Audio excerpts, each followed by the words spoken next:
From 12 News, this is Newsmakers.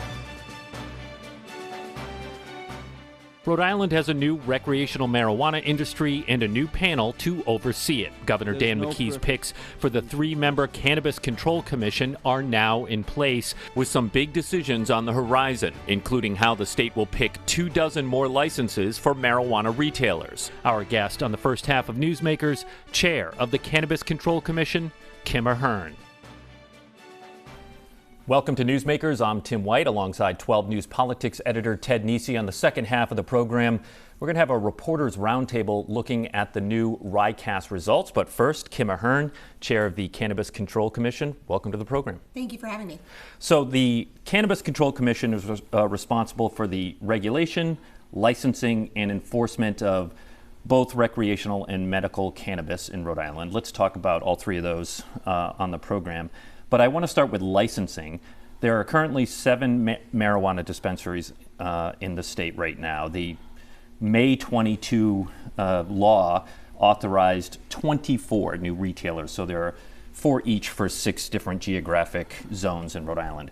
Those licenses have not been issued because it has not been decided how to issue. Mm-hmm. How are you going to issue licenses to these new shops? Yes. Well, first of all, thank you again for having me. Appreciate being here as we kind of move into this next realm of beginning and starting a new state agency, which has been very exciting, first and foremost.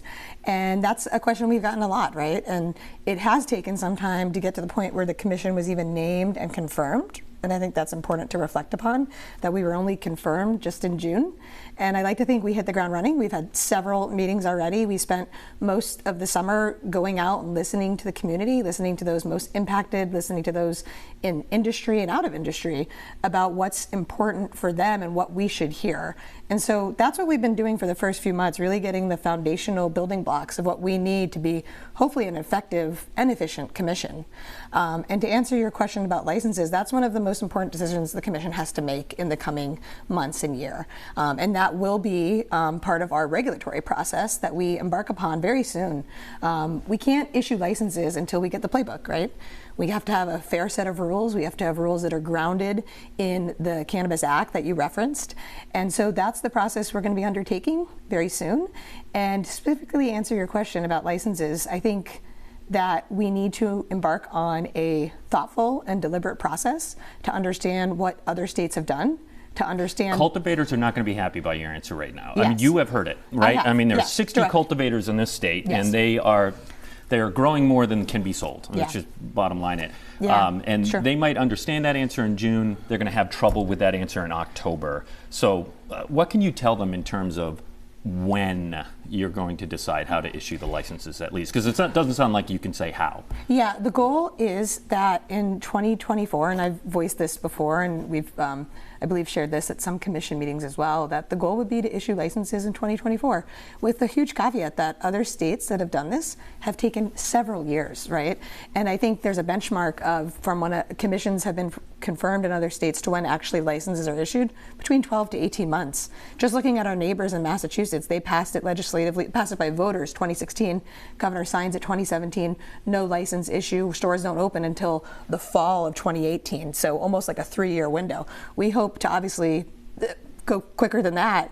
And then to the point about the cultivators, very cognizant of their concerns. I've met with them, I've heard them at various forums, at our listening sessions. I've gone out and seen many cultivators in person at their own facilities, and I know many of them are struggling and that they're small businesses, and I'm going to keep that in mind. I will say it gives me some deal of confidence that the data that the Office of Cannabis Regulation releases every month, I look at that very closely. And if you look specifically at the wholesale sales, which is when a cultivator sells directly to a retail dispensary in Rhode Island, have been on the uptick, moving up, moving in the right direction that we want to see for their bottom line as well. So those are the things that I'm going to keep in mind. So I spent some time last night reading up on what you guys have been up to so far, getting myself smarter about where things stand with all this, because the conversations feels like it's been going on forever about how we were going to set this up here. I'll be honest, Kim, a little bit it looks like a bureaucratic morass to me. There's so many different rules, there's so many steps. It does not feel like, and I guess it's not meant to be a free market because it's so heavily regulated. But I mean, I guess is there too much government here? Because that also can lead to regulatory capture. That can lead. Look at Massachusetts. Their cannabis commission is a total mess. And would it be better to have a simpler, less red tapey process? It's a good question, and I think to take a step back, I think this is a new industry, right, across the country, and one that I think does need a great deal of regulation, because we've seen what happens when things go awry in it. Like what? What comes to mind? Well, what comes to mind is other states just this week, right? In Illinois, we see some medical marijuana market issues where two lobbyists were, I think, convicted of bribing the top regulator in Illinois for the medical marijuana market. And so it just begs the question that this, for decades, right, for many, many, many, many years, it was. I presume your policy would be not to accept any bribes. That is 100% my policy. And I know we're joking about it, but it is, in fact, one of the reasons I took this job. You know, I have a background as a lawyer. I have a background serving for close to a decade under 3 different attorneys general in the states. So I do take that very seriously. And I was going to add that, you know, this is an area where for decades it's been illegal. It's actually been in the black market. And we're moving a substance in what I think is one of the greatest policy changes I've seen in my lifetime into a regulated space. And so I do think we need government oversight. I do think the way the General Assembly passed this was very thoughtful, very deliberate, and very thorough. And that is what we expect to do when we get into the work of issuing regulations. I want to ask you about enforcement. Last year, Target 12 reported a top legislative staffer to the House Speaker, a man named John Conte, and a New England mob associate had undisclosed, and that's per the state police, undisclosed financial interest in a marijuana grow operation. Now, the state police, cannabis regulators at DBR investigated it. They shut down the business. There was accountability there for the business, but there was no accountability for the people who did not disclose their financial interests. That is not the way the law is written right now. In other words, they can't be punished for hiding. There have been calls to change that law. Is that on your radar screen? It's certainly on my radar. After being aware of that investigation, I was not in the seat that I'm in now. I was in a prior role in government. And I'll say a few things. One, I think that looking forward-facing, that it is within the purview of the commission to take a very close look at that. And I think the statutory scheme that, in fact, the General Assembly passed after this shows that, and it shows that we have the ability to kind of take a closer look at individual enforcement penalties. That doesn't necessarily get you into the criminal realm that you're talking about. Right, that would need legislative That would fixes. need a different legislative fix, yes. And that is something I think, if the legislator is inclined to do, they can certainly look at. But to take a huge... Could you ask them to do it? We have a number of statutory roles in our legislation that ask us to report back to the General Assembly on many things, right? Market findings, cultivation market study, federal involvement from the top down, in terms of legalization. And so I think it's something that's in our purview to talk about. It's not something that's on my immediate to-do list at this moment, I'll be honest, because we have so many other items we have to tackle. Sure. But to take a huge step back on the question you asked, I think it's a good example of where we can see that the regulatory space and the law enforcement space actually worked, right? So DBR, Department of Business Regulation, which is currently the entity responsible for cannabis regulation, once we finalize our first set of regulations, that will come to us and we will be the entity in charge. But in that instance that you're talking about, they took the most significant enforcement action they could do, which is to revoke the license, right, of an active cultivator. And so that's a big deal. And two, the criminal side of it, which obviously I can't speak for the state police or the attorney general or the U.S. attorney, but I'm aware from your reporting that they were involved in a separate criminal investigation, and that resulted in criminal charges for a number of individuals in that orbit. And so I think we have an example of where both of those sides worked and did what they needed to do. And regulatory law is, by nature, supposed to go for businesses. And real quick before I send it back to Ted, and as you kind of alluded to, your office hasn't absorbed the Office of Cannabis Regulation yet. But just, we've been there. Are they staffed enough to do the type of enforcement that needs to happen, or do you need more bodies? I am grateful that the General Assembly in the 2022 session, when they passed the Rhode Island Cannabis Act, also infused the Office of Cannabis Regulation with many more FTEs, full-time equivalents in state government talk. I think the total amount, including the Cannabis Control Commission, our executive staff, future hires of the Office of Cannabis Regulation, gets you to about 25 employees. And they're not fully staffed up yet. And so they have the ability to grow. And so as you see us issuing those licenses that you were asking about, I think you'll see more hires in the enforcement side, because we do need to be aware of that. And we do need to make sure. But at this moment, I feel like we are adequately staffed.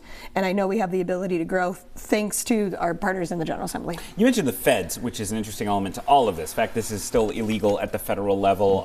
That leads to issues with banking. There's the scheduling of the drugs. I'm curious, I read that the Department of Health and Human Services, the federal department, has recommended rescheduling cannabis to Schedule 3. That means moving it from one list of drugs to a different one.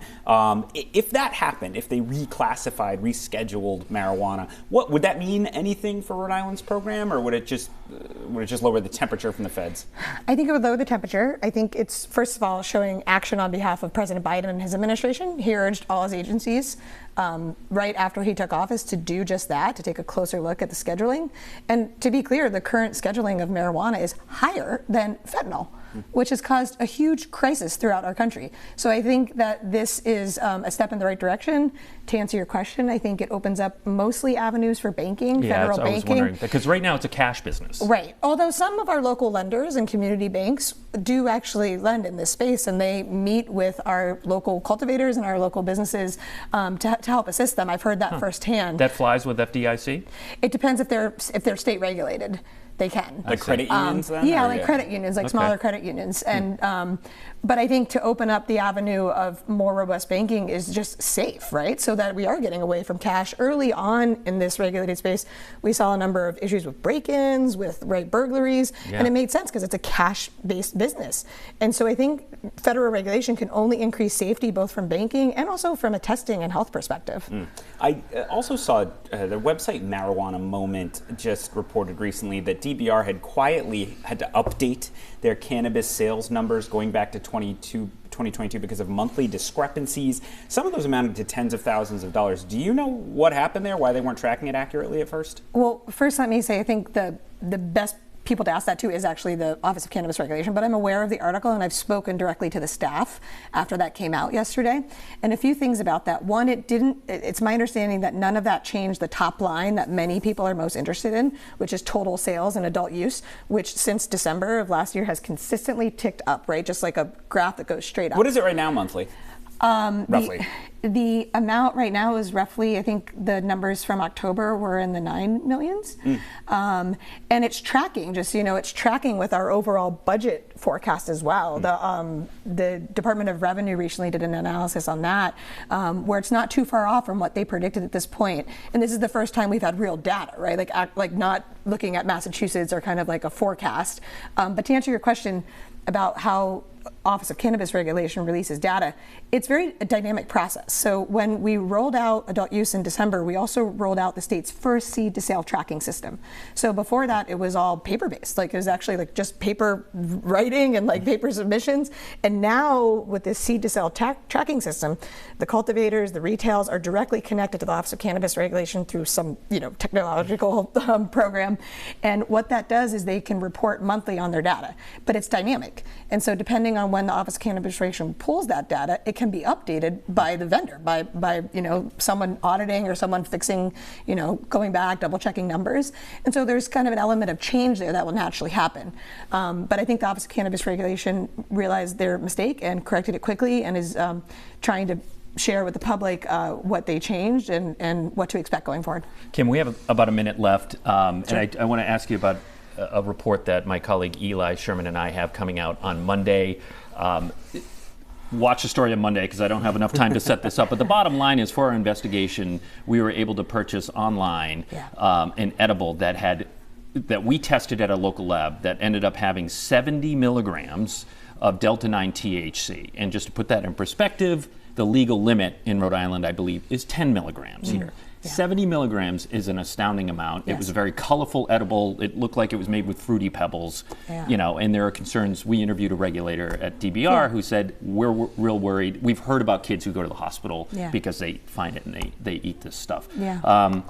I just wonder how big a problem this is for you. And this is a whole loophole in the Federal Farm Act. Again, complicated. Watch the story on Monday. But bottom line, how big a deal is it for you? It's a concern. And I think a lot of people don't realize that the federal farm bill that passed in 2018 opened up this market of hemp that most people, it's like very in the weeds, right? Not to use a bad pun, that people just don't know, right? Because it's like, every state's different, and that opened up an avenue for CBD to be sold online, like you apparently found and bought at little kind of convenience stores, and it creates this huge gray area across the country.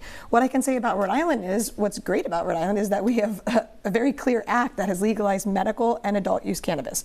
So what I would say to folks that are interested in this topic or buying those products is buy from a regulated space in Rhode Island, buy from one of our small businesses where you know where it's grown, you know how it got there, and you know that it's been tested for potency, for microbes, for heavy toxins, for metals, for all these things, and you know that regulated cannabis is going to be safe cannabis, as opposed to what you just brought up. And safety is a huge priority for myself and also my fellow commissioners, not just speaking as a regulator, but speaking as a parent, because what you just said is really concerning. Of course. All right, Kim Ahern, Chair of the Cannabis Control Commission, thanks so much for joining us. Thank you for having me. When we come back, Target 12 investigators Alexandra Leslie and Eli Sherman join us. We're going to break down the RICAS results. Stay with us. You're watching Newsmakers.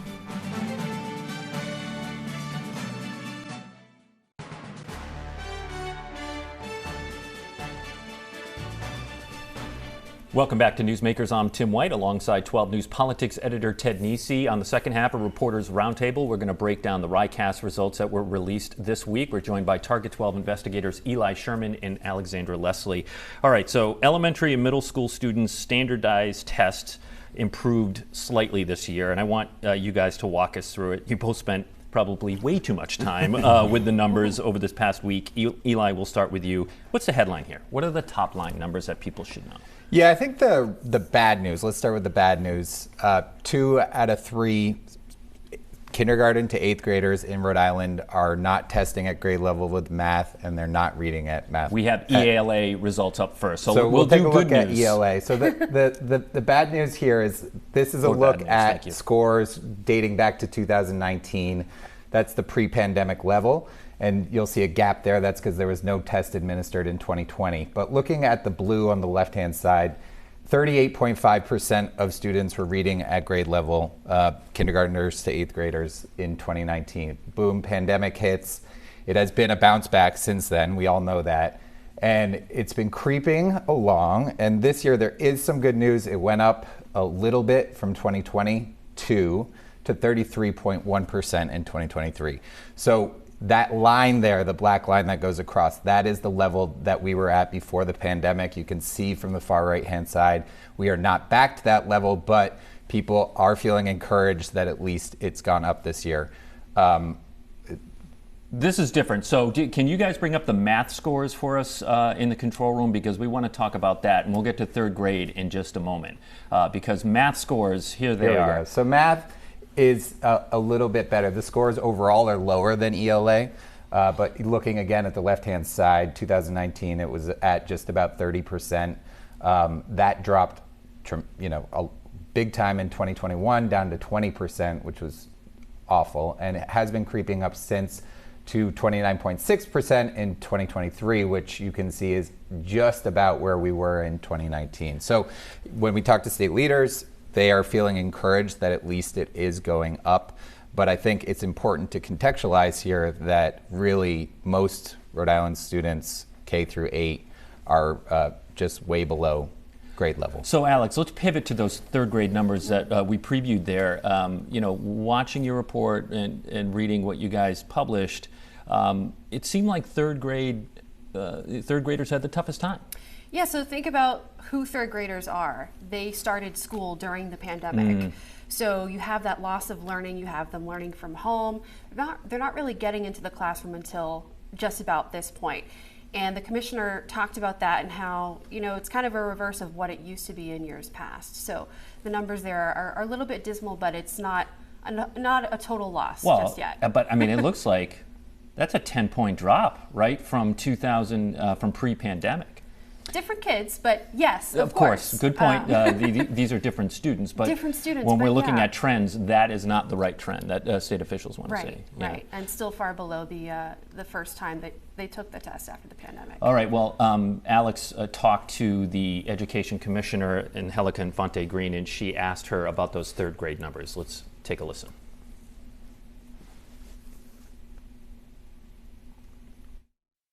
Many of these kids, when the pandemic started, were in kindergarten, were in the crucial grades that you need to have that interaction to learn how to read, learn how to do math.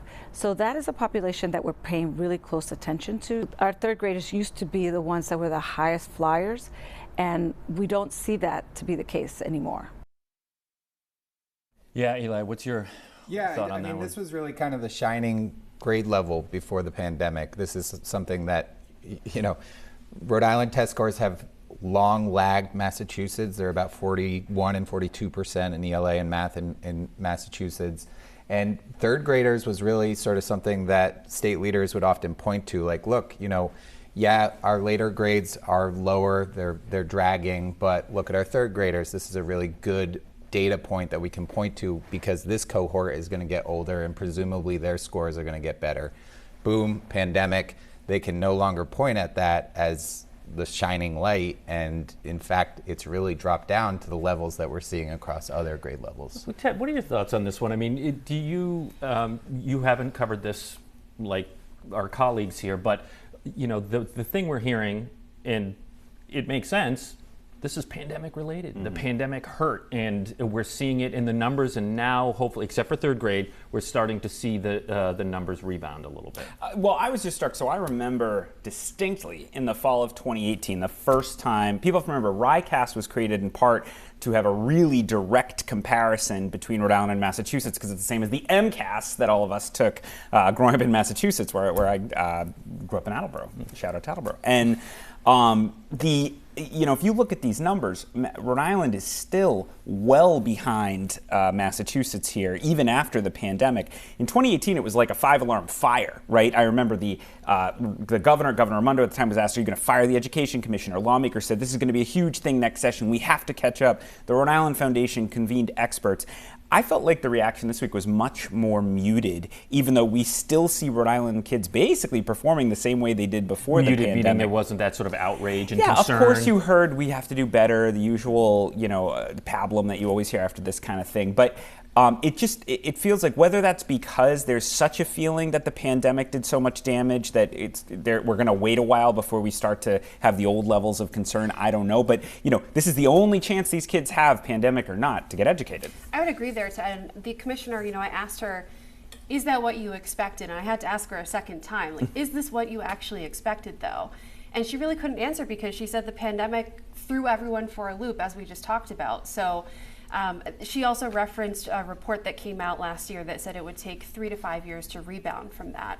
So it is going to be some time before we see the numbers to where they hope or expect to be, whether that's pre-pandemic or exceeding pre-pandemic levels. But like you said, it's thrown everyone for a loop. And Rhode Island is now closing the gap with Massachusetts because the scores have gotten dramatically worse in Massachusetts. Not because the Rhode Island scores are getting better. Yeah, I think the biggest question to Alex's point is they're looking at this 3 to 5 year window of when they think they can bounce back from the learning lost, which is the buzzword during the pandemic. The question will be, will we be in a better position in comparison to Massachusetts at the end of that 3 to 5 years than we were before the pandemic? Because if not, last time I checked, the pandemic hit Massachusetts too. So everything is relative. Are we really going to be in a better position once we are back to the level or exceeding the levels that we saw before the pandemic? And if not, yeah, the goal was not keep Rhode Island kids at the same reading level, but hope the Massachusetts kids get worse, right? That was not what anyone thought was that would intended. be a terrible goal. And we should say Governor McKee has set a goal, a clear goal. 2030, he wants Rhode Island scores to match Massachusetts. And, I don't mean to make light of it. I mean, I don't think the idea, of course, is to hope Massachusetts keeps dipping so that Rhode Island staying steady would match it. But, if that's the goal, and that was a post-pandemic goal that was set, there isn't a lot of time left to really ramp up the efforts to close that gap. So it's just it's sad to see 5 years after all that hubbub that we're still basically in the same place. We have about a minute left, and so I do want to shift gears real quick. Alex, you were at the City Council meeting last night. We're taping on a Friday morning, and it marked the return of Councilwoman Helen Anthony, who was struck by a park maintenance vehicle in California back in June. She was in real bad shape. How's she doing? Well, look at this right here. You know, she's getting applause from her colleagues. This is when she said present at the meeting. She hasn't been present since June 1st. In that incident, she broke 22 ribs. She had injuries to her spine, her head, her teeth. This woman just went through the ringer with this incident, and she ended up coming back and looking pretty strong and healthy and truly amazing. Must have been an emotional night in the council chambers. Definitely emotional. She had her family that she brought with her to kind of re-enter into the city council world. She is fully stepping back into things. She's stepping down from one of her chair positions on claims of pending suits. She is still the chair of the finance committee, and she says she's ready to get back to work, focusing on important ARPA news and also a couple of other things as well. You can see Alex's full report on WPRI.com. That's also where, if you want to see how your school district or even individual schools did in RICAS, these two put it all in a database for you, so you can search that right on WPRI.com. Eli Sherman, Alexandra Leslie, Ted Nesi, thanks for joining us. We'll see you next week on Newsmakers.